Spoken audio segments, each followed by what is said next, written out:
Hello mayam, Indigenous Manipuri foods na mayam butaram nokchari. Masidi Meitei ngakraga soibumga thongbagi recipe mamuk puduna lakchare. Adudi khoi haunaba tawrase. Acha thause konanaba changda laurage. Thau mullabanina tejpata hapchare. Methi marusu khara hapchare. Zira mapumsu khara hapcharage.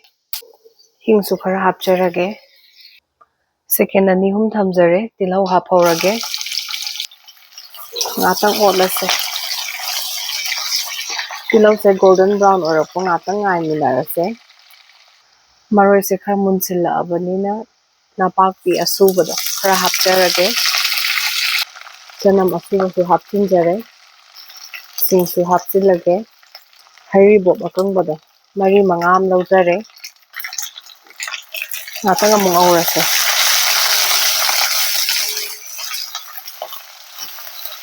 Marak marakta darkar tabi matungina sum khara otsiko. Maroi singse munsilla abanina ngakrado hapcharage. Fazana amung otpirase.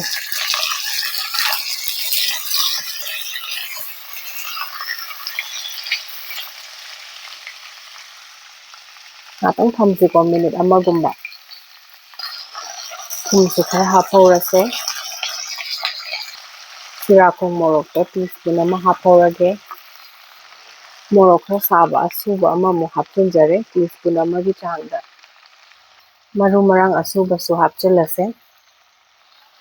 Fazana amta otlase hojikti.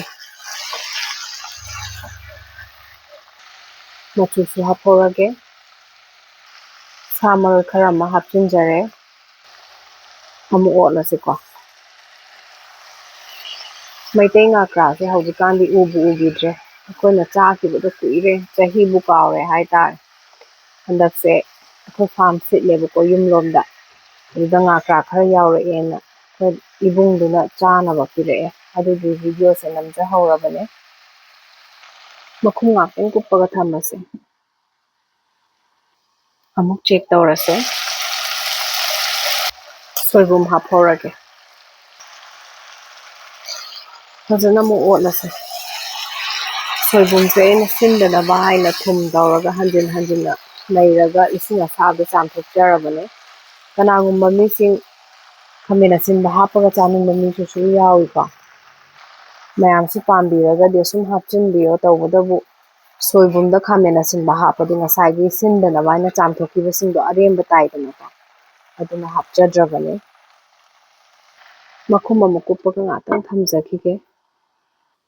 Phana kuire amuk yengasiko.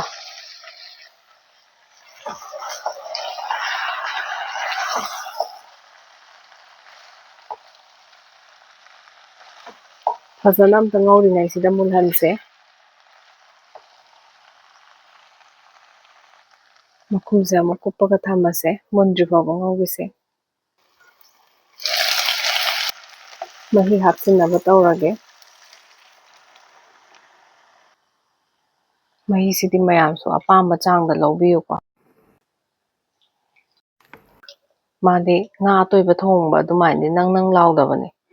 Masase loi tasilla leibanina ko. Duna mahi khitang langlap tawrasu yam haubane.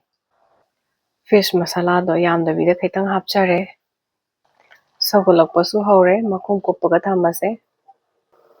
Marak marakta sum check tawse.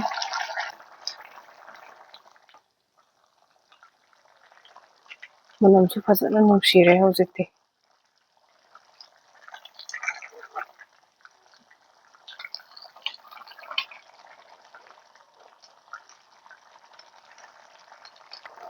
Samaroi khara mu hapage.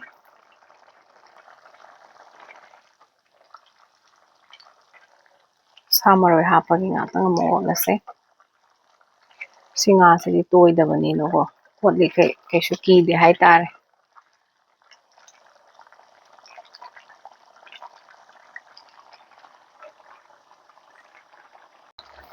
Fadigom su hapcharage. Garam masala su yamdabida khara hapchinjare. Plating tawjaraage. ꯚꯤꯗꯤꯑꯣꯁꯦ like comment ꯇꯧꯁꯤꯟꯕꯤꯔꯝꯃꯣ ꯁꯕꯁꯀ꯭ꯔꯥꯏꯕ ꯇꯧꯗ꯭ꯔꯤꯕ ꯏꯆꯤꯜ ꯏꯅꯥꯎꯁꯤꯡ ꯌꯥꯎ ꯇꯥꯔꯒꯗꯤ subscribe ꯇꯧꯁꯤꯟꯕꯤꯔꯝꯃꯣ ꯑꯩꯒꯤ ꯑꯅꯧ ꯑꯅꯧꯕ ꯚꯤꯗꯤꯑꯣꯒꯤ ꯅꯣꯇꯤꯐꯤꯀꯦꯁꯟ ꯐꯪꯅꯕ ꯍꯥꯏꯖꯕꯅꯤ ꯑꯗꯨꯗꯤ ꯃꯊꯪꯒꯤ ꯕ꯭ꯂꯣꯛꯇ ꯑꯃꯨꯛ ꯎꯅꯔꯁꯦ ꯈꯨꯔꯨꯝꯖꯔꯤ ꯃꯌꯥꯝ